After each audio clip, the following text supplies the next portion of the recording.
Good morning. Today we'll continue with a new chapter, properties of parallel lines.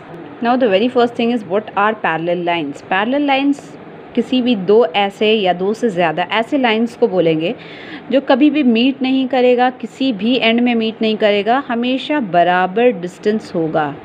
For example, the lines drawn in a notebook and a diary, these all are parallel lines. See, these two, I am telling that these are parallel line. Correct? It's already given in the question that these are parallel line, and I have named it L and M. And this line which is crossing the parallel line, जो parallel line को cross कर रहा है, cut कर रहा है, उसे कहा जाता है transversal. Fine. So there are many things that we'll learn over here, and it is very easy and interesting chapter. See, this is one angle. You can say this is another angle. This can be another angle, and this can be another. Suppose if I name it 1, 2, 3 and this one 4. What will be the angles, what will be the various angles called, और सारे angles के बीच में किस type का relationship होगा. Then another set of angles you can have here 1, यहाँ पे भी एक हो सकता है, यहाँ भी एक हो सकता है. देखो दो rays के बीच में angles बनता है. How are angles formed? See, what is a ray? एक end में point हो और दूसरे end में arrowhead. So that kind of figure is known as an angle. तो यहाँ जो ये दोनों vertex से इससे यहाँ से पे जो बनता है ये, this particular is known as angle, right? This particular thing is known as angle. Angle किस type के होते हैं basically? अगर 90 एकदम straight है, suppose this is a straight, ये एक line है और उस पे एकदम straight line है, तो यहाँ 90 डिग्री होता है, right? 90 डिग्री एंगल को बोला जाता है राइट एंगल. 90 से अगर कम है, 90 से अगर कम है तो you can remember it this वे. छोटा अगर है तो छोटा, ज़्यादातर छोटा क्या, छोटे बच्चे अगर हैं तो उसको बोल सकते हैं cute boy, cute girl, cute baby. तो सिमिलरली अगर एंगल है 90 से छोटा, छोटा अगर है तो acute angle, acute angle. You can remember it this way. Now if you have another angle which is greater than 90, ऐसे है ऐसे, मतलब 90 ऐसे यहाँ पे आता तो it is more than 90 degree, तो इसको बोला जा सकता था obtuse angle. Correct? Similarly, if you have a straight line, बिल्कुल straight line है, तो ये जो angle form होता है ये 180 डिग्री होगा.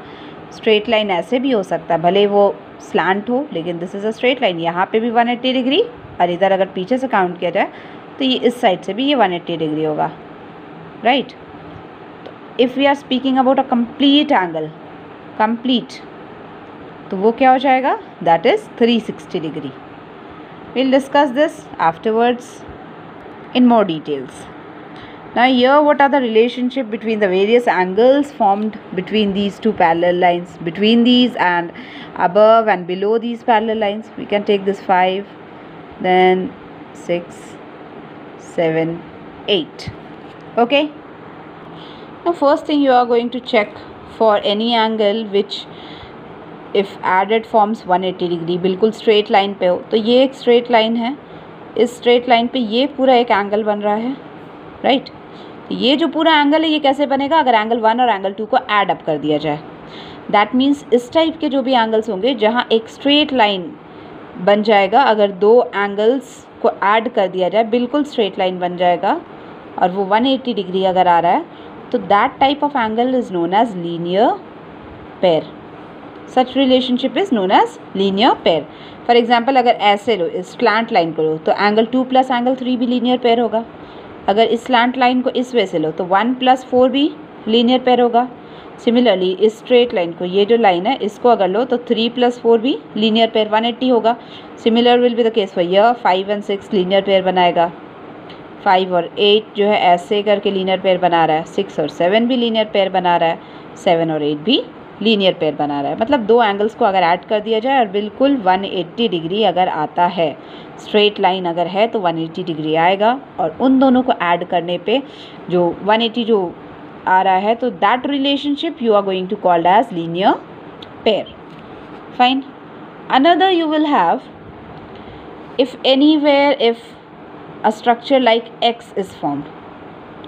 ऐसे देखो तो ये बिल्कुल स्ट्रेट लाइन है, ये भी स्ट्रेट लाइन है, but if you see this way, अगर ऐसे देख लिया जाए तो ये एक्स टाइप का स्ट्रक्चर बन रहा है, ये एक्स टाइप का। तो ये जो दो ऑपोजिट एंगल्स होते हैं एक्स टाइप के स्ट्रक्चर में, इनको बोला जाता है वर्टिकली ऑपोजिट एंगल्स। यहाँ वाला जो एंगल होगा उसका ऑपोजिट ये हो जाएगा, तो ये दोनों एक दूसरे के लिए वर्टिकली ऑपोजिट होंगे। So here from this figure which angles are vertically opposite? 1 and 3, 2 and 4, 5 and 7, 6 and 8, right. ये 4 वर्टिकली ऑपोजिट एंगल्स हैं। वर्टिकली ऑपोजिट एंगल्स के लिए होता है कि vertically opposite angles are equal. So we can say angle 1 is equals to angle 3. Reason what we are going to write? Vertically opposite angle, right? Vertically opposite angles, angle 1 and angle 3. Similarly we can write for this angle 2 and angle 4. ठीक है, equal होता है. There are only 2 cases where we are going to add up 2 angles and we'll get 180 degree. एक तो वो straight line का हो जाएगा which will be called as linear pair, and another you will have like this. See, if there are 2 parallel lines, यहाँ पे 2 parallel lines ऐसे, तो जो ट्रांसवर्सल रहेगा उसके सेम साइड में, जैसे यहाँ बोथ द एंगल्स 3 and 5 दोनों ही राइट साइड में है और दोनों पैरेलल लाइन के बीच में ही है, correct. Here this angle and this angle, तो इन दोनों का भी सम हमेशा 180 होगा। बट यहाँ पे रीज़न होता है को इंटीरियर, इन्हें को इंटीरियर बोला जाता है, को interior angles. You have to learn these things very nicely. One more co-interior angle can be here. See, angle 4 and angle 6 दोनों ही 2 parallel lines के बीच में है, ट्रांसवर्सल के एक ही साइड में है, दोनों ही लेफ्ट साइड में है, तो 4 + 6 भी को-इंटीरियर होगा। मतलब 4 + 6 का अगर एंगल का सम निकाला जाए तो this will be equal to 180 degree. So till now we have got 3 relationship, एक लीनियर पेयर, एक को इंटीरियर, और इन दोनों का ही सम क्या होता है? 180 डिग्री। एक आया है vertically opposite angle. Now we have corresponding. Corresponding angles क्या होते हैं? सपोज 2 पैरेलल लाइंस हैं, उन 2 पैरेलल लाइंस पे कोई भी ट्रांसवर्सल अगर है तो ऐसे कोई एंगल बन रहा है, सी लाइक दिस।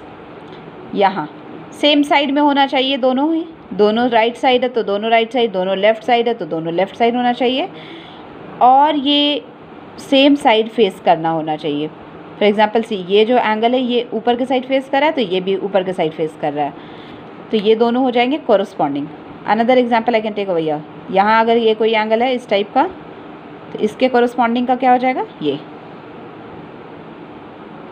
ठीक है। अगर यहाँ कोई ले रहे हैं तो यहाँ पे अगर है तो इसका कोरस्पॉन्डिंग क्या होगा? यहाँ होगा, ठीक है। सेम साइड फेस करना चाहिए, दोनों ही अगर ऊपर है पैरेलल लाइंस के तो ये अपने लाइन के ऊपर है, ये अपने लाइन के ऊपर है। सपोज अगर ये नीचे रहता है इस लाइन के तो इसका कोरस्पॉन्डिंग कहाँ होता? इसके सामने वाले जो पैरेलल लाइन है उसके नीचे होता है ये। तो third case is corresponding angles are also equal. For example angle 1 and angle 6, angle 1 is equals to angle 6. Reason? corresponding, corresponding angles. Fine.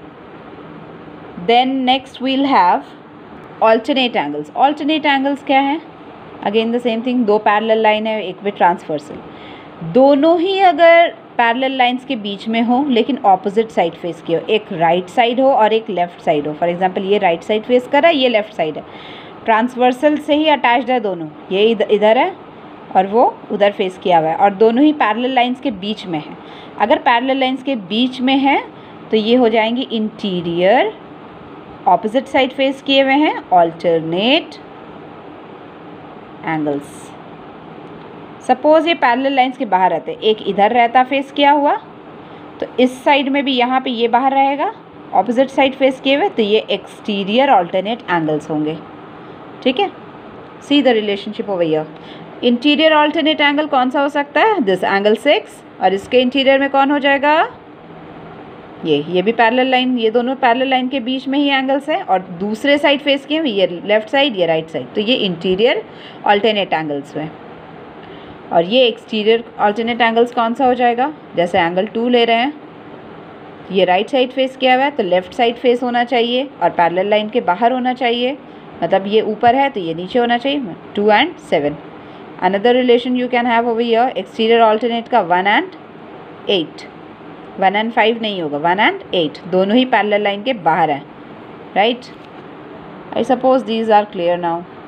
Suppose if I twist it and I make it this way, दो parallel line ऐसे कर देते हैं और transversal ऐसे कर देते हैं, तब क्या होगा?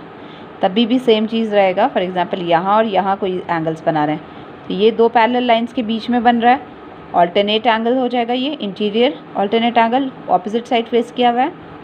यहाँ अगर कोई एंगल बना रहे हैं तो वर्टिकली ऑपोजिट, ये एंगल और ये एंगल देखो सेम ट्रांसवर्सल पे ये दोनों ही एंगल बन रहा है अलग अलग पैरेलल लाइंस पे, ठीक है। तो this will B corresponding angles. The much you will practice the better you will understand, so please go through it. It's very easy, but you just need to go through it again and again, then only you'll learn. And as soon as you learn it, you will be able to solve it in a very easy manner. It's very easy.